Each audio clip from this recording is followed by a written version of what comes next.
आज ही मैंने एक सुंदर चरित्र सुना, श्री तुकाराम जी महाराज, वो नित्य जाते थे कीर्तन करने के लिए, तो उनके एक फिक्स पखावज वादक थे, वही पखावज बजाते थे।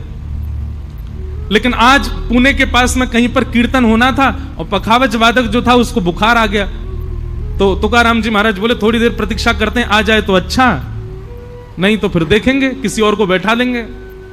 थोड़ी देर प्रतीक्षा करते रहे, इतने में ही वो जो पखावज वादक था वो सामने से आ रहा था। लेकिन आज उसकी प्रसन्नता और उसके लटके झटके अलग ही दिख रहे थे, उसमें एक अलग ही तेज दिख रहा था। तुकाराम जी बोले आ गया, बैठो भाई। हाँ भाई, सब बैठ गए, सब मंजीरा लेके वो पखावज पे बैठ गया। तुकाराम जी ने कीर्तन गाया, महाराज ऐसे ऐसे ठेके बजाए उसने। तुकाराम जी बार बार कहें भाई आज तो इसने जीवन भर की सारी कला दिखा दी। तुकाराम जी का कीर्तन पूर्ण हुआ, वो इतना प्रसन्न, तुकाराम जी इतने आनंदित उससे। तो नियम है कि कीर्तन पूर्ण होने पर सब लोग प्रणाम करते हैं कीर्तनकार को। सबसे पहले पखावज वादक प्रणाम करने आता है, वो उठ करके पखावज रख के जैसे ही प्रणाम करने आए, तो तुकाराम जी का स्वभाव था वो ऐसे पीठ थपथपाते थे। आज तुकाराम जी ने बहुत जोर से थपथपा दी, जोर से उसको ऐसे शाबाशी प्रदान की। वो सीधा प्रणाम करके मंच से ही चला गया। सब लोगों को लगा कहीं ऐसा तो नहीं बुरा मान गया, तुकाराम जी ने जोर से हाथ धर दिया तो बुरा मान के चला गया। वो श्री तुकाराम जी के एक वैष्णव भक्त हो गए थे, एक परम विद्वान, रामेश्वर नाम था उनका। उनको ये बात थोड़ी अटपटी लगी, बोले कि ये प्रणाम करते ही चला गया।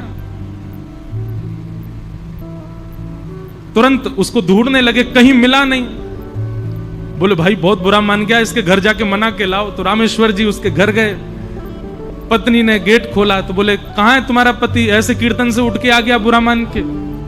बोले नहीं, आज तो सुबह से बुखार में पड़े हैं, वो तो आज कीर्तन में गए ही नहीं। बोले काय को झूठ बोलते हो, लब दिखाओ कहां है। भीतर जाके देखा तो महाराज वो तो कांप रहा था, पूरा ऊपर ओढ़ करके रजाई पड़ा था।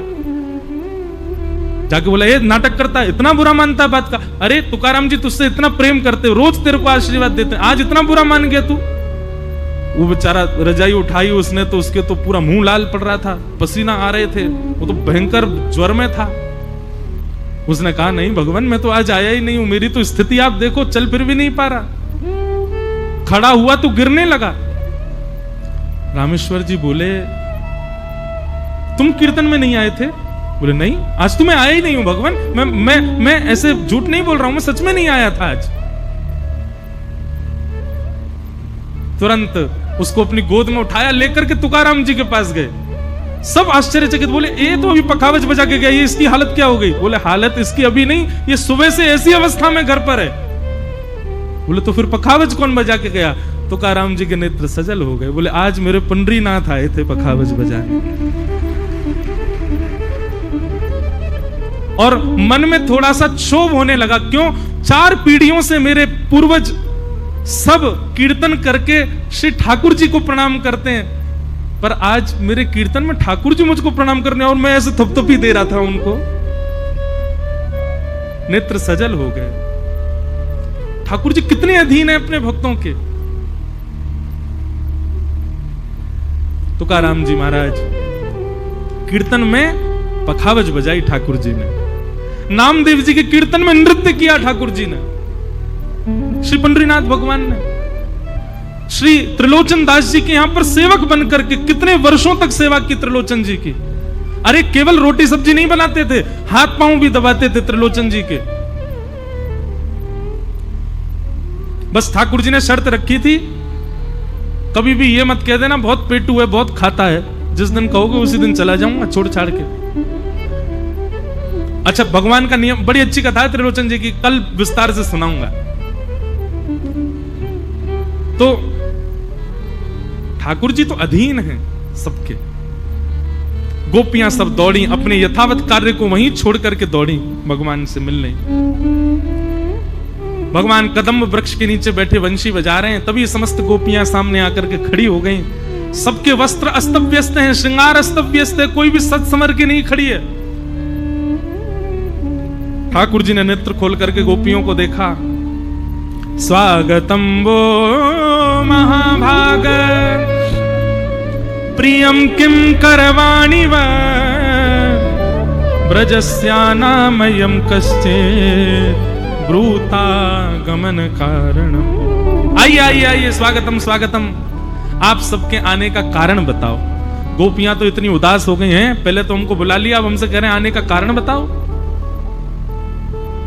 और ठाकुर जी उनको पूरा संसार दिखाने लगे। 10 श्लोकों में ठाकुर जी ने केवल यही कहा कि तुम सब वापस घर चली जाओ। अरे इतनी रात्रि को परपुरुष के पास आई हो, अपने पतियों को छोड़ के आई हो, अपने सास ससुर बच्चों की बात नहीं मानी तुमने, चलो वापस लौट जाओ। गोपियां वहीं खड़ी रहीं। 10 श्लोकों में भगवान ने कहा कि तुम क्यों आई हो बताओ, और 11 श्लोकों में गोपियों ने बताया कि हम क्यों आए हैं। इसको प्रणय गीत कहते हैं, बहुत सुंदर है। मैवं विभोर्हति भवान् गदितुं नृशंसं सन्त्याज्य सर्वविषयांस्तव पादमूलम् भक्ता भजस्व दुर्वग्रहमात्यजास्मान् देवो यथादि पुरुषो भजते मुमुक्षु। हे नाथ, गोपियां ठाकुर जी से कहती हैं, बहुत सावधानी से सुनो। नाथ, आपने ही तो प्रवचन किया है, सर्वधर्मान परित्यज्य माम एकम शरणम व्रज। सब धर्मों का त्याग करके मेरी एक शरण में आ जाओ। अच्छा मुझे एक बात बताइएगा, जब भगवान ने यह श्लोक गाया था सर्वधर्मान परित्यज्य, उस समय हिंदू धर्म के अलावा कोई और धर्म था? तो फिर ठाकुर जी कौन से धर्म को छोड़ने की कह रहे हैं? उस समय तो केवल हिंदू वैदिक सनातन धर्म था और कुछ था ही नहीं पृथ्वी पर। सबका इतिहास देख लीजिए, सबका इतिहास किसी का 1000 वर्ष पुराना होगा, किसी का 2000 वर्ष पुराना होगा। हिंदू वैदिक लाखों वर्ष पुरातन है। और जब ठाकुर जी ने महाभारत युद्ध के बीच में अर्जुन से ये बात कही, तब कोई और धर्म था ही नहीं। फिर ठाकुर जी ने क्यों कहा सर्वधर्मान परित्यज्य माम एकम शरणम व्रज? आप कहोगे ठाकुर जी ने फ्यूचर टेंस में बोली है ये बात कि भाई आने वाले समय में बहुत धर्म हो जाएंगे, तब सबको छोड़ के। नहीं, ऐसा नहीं। उस समय प्रेजेंट टेंस में ठाकुर जी बता रहे हैं अर्जुन को कि सब छोड़ के मेरी शरण में आओ। मतलब धर्म का मतलब क्या है? व्यवहार धर्म, लोक धर्म, इसको भी कहते हैं धर्म। व्यवहार धर्म किसको कहते हैं?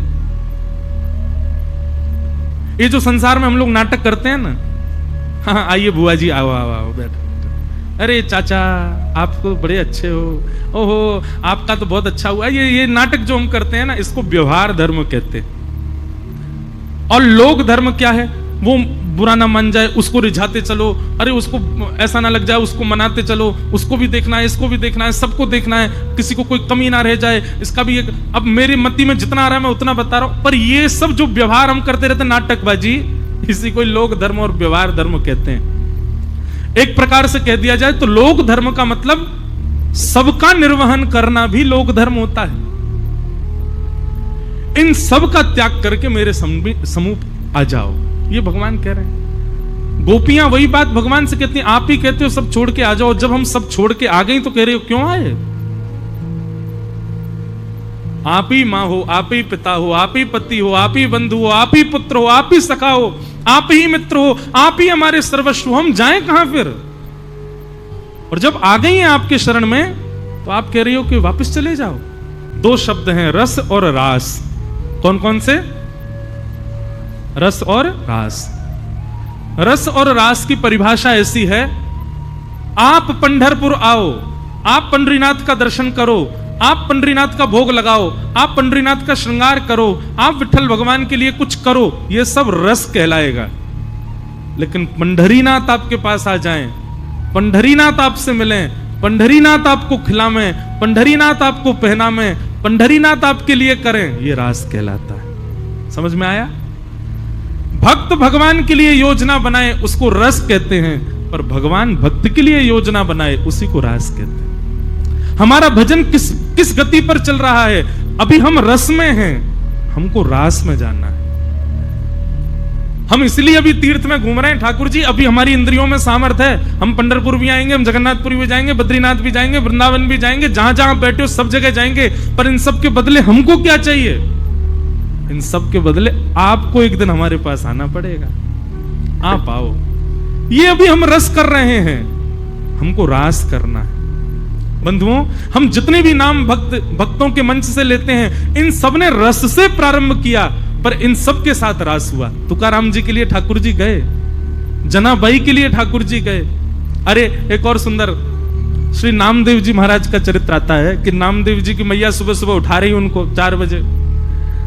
एक बालक है यहाँ के, बैठे यहीं पे, ये मेरे को रोज यहाँ के वारकरियों के आके प्रसंग सुनाते हैं। कितना सुख मिला है मुझे, मैं क्या बताऊं पंढरपुर में। आप पहले सुबह कथा सुनता हूं, फिर आपको सुनाता भी, और फिर रात में दर्शन करता हूं।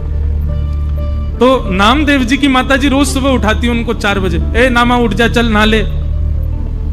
नामदेव जी गुस्सा में उठ के बैठ गए, अकेला नहीं नहाऊंगा, उसको भी नहलाओ मेरे साथ। वो जो ऐसे खड़ा रहता है पूरे दिन, उसको भी तो पता चले सुबह सुबह नहाने में कैसा लगता है। तो माँ ने ऐसे ही बोल दिया, अच्छा उसके साथ नहाएगा? बोला जा तो फिर बुला ला उसको, आ जाए तो तेरी सुन के। तो नामदेव जी पहुंच गए, पंडरीनाथ के सामने बैठ के चिल्लाने लगे, बोले आपको क्या पता सुबह सुबह सोने में कितना अच्छा लगता है? मेरी माँ को जाके बताओ, सुबह सुबह नहलाने को बोलती है, पीछे पड़ी रहती है, नहाओ नहाओ नहाओ, सुबह से ही चिल्लाती है, सोने ही नहीं देती। आज मैंने भी शर्त रखी, मैं तभी नहाऊंगा जब आप मेरे साथ नहाने चलोगे, दोनों नहाएंगे साथ में। ठाकुर जी सामने खड़े होके बोले, हे नामा, मैं यदि तेरे साथ चला गया तो फिर अभी मंगला आरती होगी, तुझे क्या लगता मैं नहीं नहाता? सुबह सुबह तू तो जल से नहाता, यहां तो मुझे दही दूध घी सबसे नहवाते हैं, यहां कौन नहाएगा? फिर यहां कौन बैठेगा?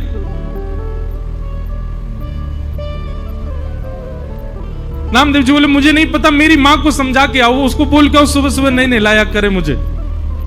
ठाकुर जी बोले, तो फिर एक काम कर, मैं जाता हूं मां को बताने, तू मेरी जगह यहां आ जा, चल। तो नामदेव जी ठाकुर जी की तरह खड़े हो गए, और ठाकुर जी उनकी मैया को बताने जा रहे हैं कि नामा को सुबह मत नहलाया करो। घर गए, वहां जाकर के जैसे ही नामदेव जी की मैया से मिले, मैया बोली, ओहो पर ब्रह्म परमात्मा दंडवत, पहले तो प्रणाम ही करती रही, विश्वास ही नहीं हुआ। थोड़ी देर बाद चेतना आई तो बोली, नामा नहीं आया? बोले नामा तो मंदिर में खड़ा है। अच्छा, और ठाकुर जी के मंदिर से जाते ही उस सुबह आरती कौन सी होती? कड़कड़ा आरती है, काकड़ा आरती, सुबह सुबह काकड़ा आरती, वो अभिषेक आदि उसको पूरे को काकड़ा आरती बोलते हैं। ठाकुर जी के मंदिर से जाते ही सब वैष्णव घुस गए मंदिर में, मंदिर खोल दिया, नामदेव जी खड़े थे सामने। लेकिन ठाकुर जी के प्रताप से नामदेव जी ही विट्ठल बन गए, और काकड़ा आरती नामदेव जी की हो गई उस दिन। बेचारे नामदेव जी सोच रहे होंगे, इससे बढ़िया तो घर ही ना लेता जल से, यहां तो मुझे पंचामृत नहला दिया सबने। अब ठाकुर जी 3 दिन तक योजना बनाते रहे, मैं कैसे घुसूं मंदिर में, क्यों इतने वैष्णव। और 3 दिन तक श्री नामदेव जी ही विट्ठल जी के स्वरूप में उन्हीं की सेवा होती रही। आज भी वो तिथि आती है, और उस तिथि से लेकर 3-4 दिन तक सब ऐसी भावना रखते हैं कि श्री पंडरीनाथ नहीं, श्री नामदेव जी विराज रहे हैं, और नामदेव जी की सेवा होती है। ठाकुर जी का प्रेम अद्भुत है। हम लोग उस कैटेगरी में ही नहीं आते, ठाकुर जी वाली में। तो रस और रास, रस से प्रारंभ हुआ है हमारा प्रेम, पर रास में परिवर्तित होना चाहिए।